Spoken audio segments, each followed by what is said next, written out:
Page 22, Clinical Therapeutics and Good Prescribing.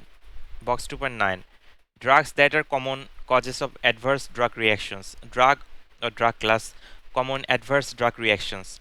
ACE inhibitors, example lisinopril, renal impairment, hyperkalemia.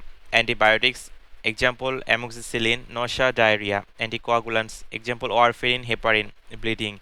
Antipsychotics, example haloperidol, false sedation, delirium, aspirin, gastrotoxicity, dyspepsia, gastrointestinal bleeding. Benzodiazepines, example diazepam, drowsiness, false. Beta blockers, example atenolol, cold peripherals, bradycardia. Calcium channel blockers, example amlodipine, ankle edema. Digoxin, nausea, anorexia, bradycardia. Diuretics, example furosemide, bendroflumethiazide. Dehydration, electrolyte disturbance, hypokalemia, hyponatremia, hypotension, renal impairment. Insulin, hypoglycemia. NSAIDs, example ibuprofen, gastrotoxicity, dyspepsia, gastrointestinal bleeding, renal impairment. Opioid analgesics, example morphine, nausea and vomiting, delirium, constipation. ACE, angiotensin converting enzyme. NSAID, non-steroidal anti-inflammatory drug. 2.10, DOTS classification of adverse drug reaction category. Example dose, below therapeutic dose, anaphylaxis with penicillin. In the therapeutic dose range, nausea with morphine. At high doses, hepatotoxicity with paracetamol. Timing, with the first dose, anaphylaxis with penicillin. Early stage of treatment, hyponatremia with diuretics. On stopping treatment, benzodiazepine withdrawal syndrome. Significantly delayed, clear cell cancer with diethyl stilboestrol. Susceptibility, see patient factors in box 2.8. 2.11, box 2.11, trend analysis of suspected adverse drug reactions. Factor, key questions, comment. T for temporal relationship. What is the time interval between the start of drug therapy and the reaction? Most ADRs occur soon after starting treatment and within hours in the case of anaphylactic reactions. R for re-challenge. What happens when the patient is re-challenged with the drug? Re-challenge is rarely possible because of the need to avoid exposing patients to unnecessary risks. E for exclusion. Have concomitant drugs and other non-drug causes have been excluded.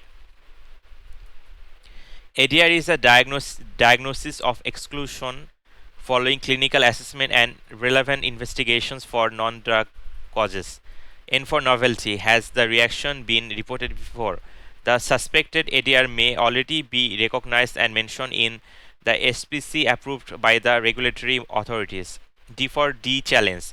Does the reaction improve when the drug is withdrawn or the dose is reduced?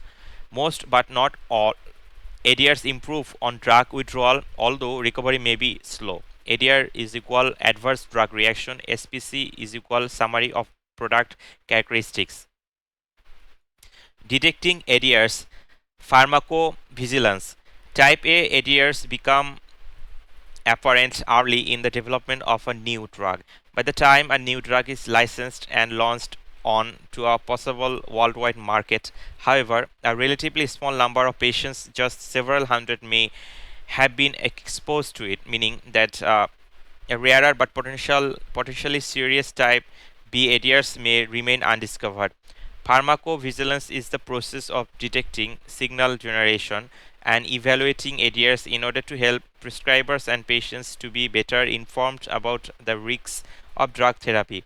Drug regulatory agencies may respond to this information by placing restrictions on the licensed indications, reducing the recommended dose range, adding special warnings and precautions for prescribers in the product literature, writing to all healthcare professionals or withdrawing the product from the market.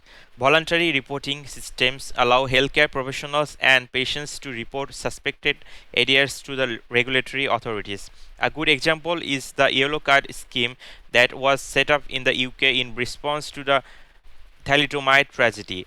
Reports are analyzed to assess the likelihood that they represent a true ADR box 2.11. Although voluntary reporting is a continuously operating and effective early warning system for previously unrecognized rare ADRs, its weaknesses include low reporting rates. Only 3% of all ADRs and 10% of serious ADRs are ever reported, and inability to quantify risks because the ratio of ADRs to prescriptions is unknown, and the influence of prescriber awareness on likelihood of reporting. Reporting rate rise rapidly following publicity about potential ADRs. More systematic approaches to collecting information on ADRs include prescription event monitoring, in which a sample of prescribers of a particular drug are issued with a questionnaires concerning the clinical outcome for their patients, and collection of population statistics. Many healthcare systems routinely collect patient in identifiable data on prescriptions, a surrogate marker of exposure to a drug. Healthcare events, example hospitalization, operations, new clinical diagnosis, and other. Page 22.